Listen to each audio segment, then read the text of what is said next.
Shalom, Bapak Ibu Saudara-saudaraku yang dikasih dan diberkati oleh Tuhan kita Yesus Kristus. Bertemu kembali bersama saya Pendeta Ordayati dalam renungan harian. Dan hari ini bagian dari firman Tuhan untuk kita diambil dari Wahyu pasal yang ke-8, ayat yang pertama hingga ayat yang ke-5.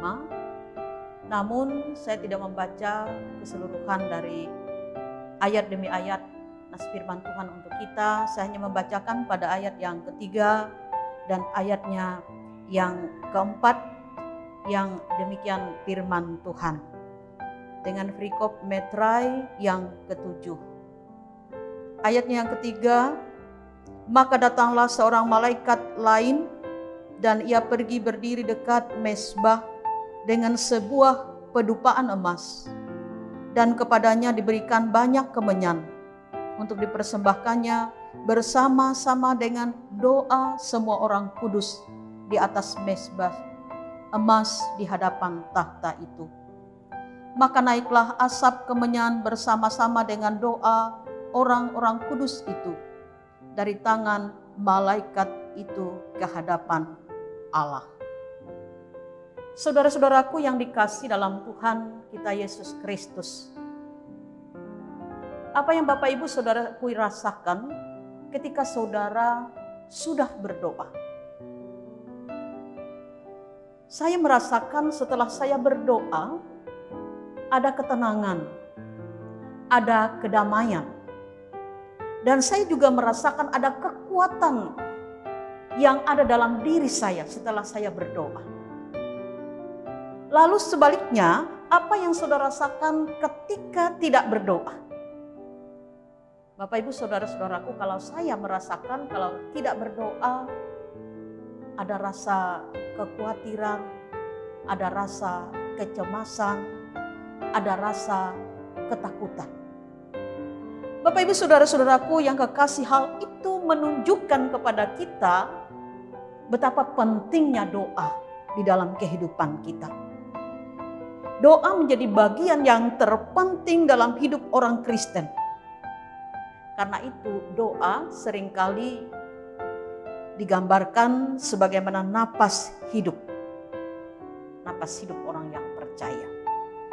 Saudara-saudaraku yang dikasih dalam Tuhan Yesus Kristus, melalui penglihatan Rasul Yohanes mengingatkan kepada kita akan kuasa doa orang yang percaya, sebagaimana dalam Wahyu pasal yang ke-8 ayat 1 hingga ayat yang ke-5 yang disampaikan kepada kita pada saat ini. Doa itu seperti api yang asapnya naik ke atas sampai ke tahta kudus Bapa. Doa naik sampai kepada Allah menjadi pedupaan bagi Allah. Seperti apa yang digambarkan dalam nas Wahyu 8 ini. Karena itu doa juga menjadi wujud kasih kita kepada Allah.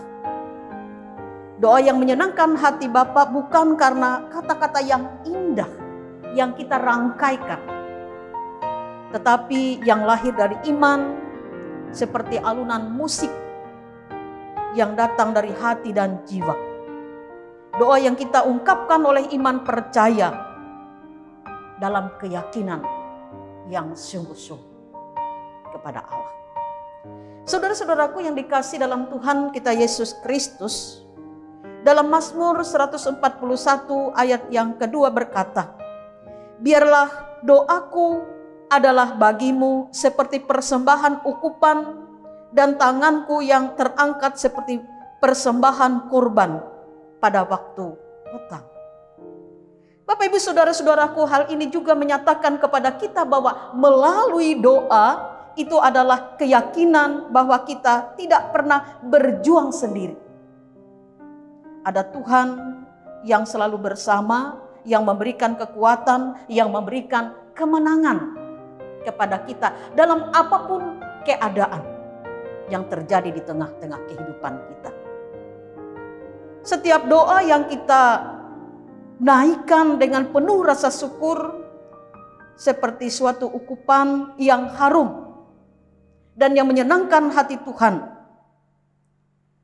Berdoa membuat kita sedemikian dekat dengan Tuhan.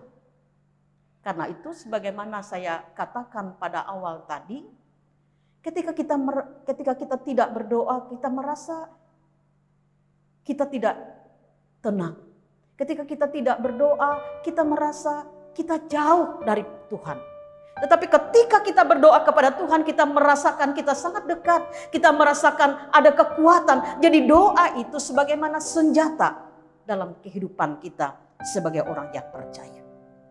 Saudara-saudaraku yang kekasih dalam Tuhan Yesus Kristus, melewati nas yang diperhadapkan kepada kita dalam Wahyu pasal 8 ini, ada beberapa hal pesan nas kepada kita sekalian. Yang pertama, melewati nas ini sebagaimana kitab Wahyu dituliskan kepada jemaat-jemaat yang sedang menghadapi tantangan untuk menghibur mereka dalam ujian yang mereka hadapi tersebut, di mana penggambaran tentang doa dipanjatkan di bumi sampai kepada Allah di surga, yaitu untuk menguatkan dalam kehidupan mereka. Karena itu tetaplah selalu berdoa. Karena melewati doa memberikan pengharapan kepada kita sekalian, menghibur dan mendorong kita untuk tetap sungguh berdoa. Karena doa orang kudus dipersembahkan kepada Allah seperti pedupaan emas. Kalau kita lihat dalam nas firman Tuhan ini. Kemudian yang kedua, pesan nas yang diperhadapkan kepada kita berikutnya adalah mengenai dampak-dampak dosa dan kejahatan yang diperbuat. Bagi dunia yang sudah jahat, ia akan mendapat malapetaka dan bencana yang mengerikan jika masih tidak bertobat. Ia tetap hidup di dalam kejahatan. Maka dikatakan ada penghukuman yang digambarkan pada ayat yang kelima dari nas firman Tuhan kepada kita pada saat ini. Karena itu biarlah melewati firman Tuhan ini mengingatkan kepada kita, bahkan menjadikan kita sebagai orang yang percaya untuk tetap selalu berdoa kepada Tuhan. Dengan demikian Bapak Ibu Saudara-saudaraku yang kekasih, tema renungan ini ialah tetaplah selalu berdoa. Tuhan memberkati. Amin. Mari kita bersatu di dalam doa. Ya Allah Bapa di surga, kami bersyukur atas firman-Mu yang mengingatkan kepada kami untuk selalu menjadikan doa adalah bagian terpenting dalam hidup kami. Karena doa adalah komunikasi dengan Tuhan. Melewati doa kami boleh menyerahkan kehidupan kami. Karena itu saat ini Tuhan dalam rangkaian doa kami pun, kami menyerahkan seluruh keberadaan kehidupan kami. Karena di dalam kami menjalani hari-hari kami, ada banyak hal yang kami hadapi. Ada banyak hal yang menjadi masalah, persoalan dalam hidup kami yang menjadi pergumulan kami saat ini. Namun kami percaya Tuhan, dengan pertolongan-Mu kami beroleh kekuatan. Bahkan ketika kami menyampaikan rangkaian doa kami ini, kami sungguh merasa kami dekat dengan Engkau Tuhan. Bapa di surga, demikian pula saat ini kami berdoa bagi saudara-saudara kami yang saat ini menghadapi pergumulan, khususnya mengalami sakit, baik yang menjalani pengobatan di rumah sakit maupun di rumah. Tuhan memimpin kehidupan mereka, memberkati apapun pengobatan yang mereka jalankan agar mereka mendapat kekuatan. Bahkan tangan jururawat para medis yang menangani mereka, kuasa Tuhan bekerja untuk menyembuhkan dan memulihkan mereka.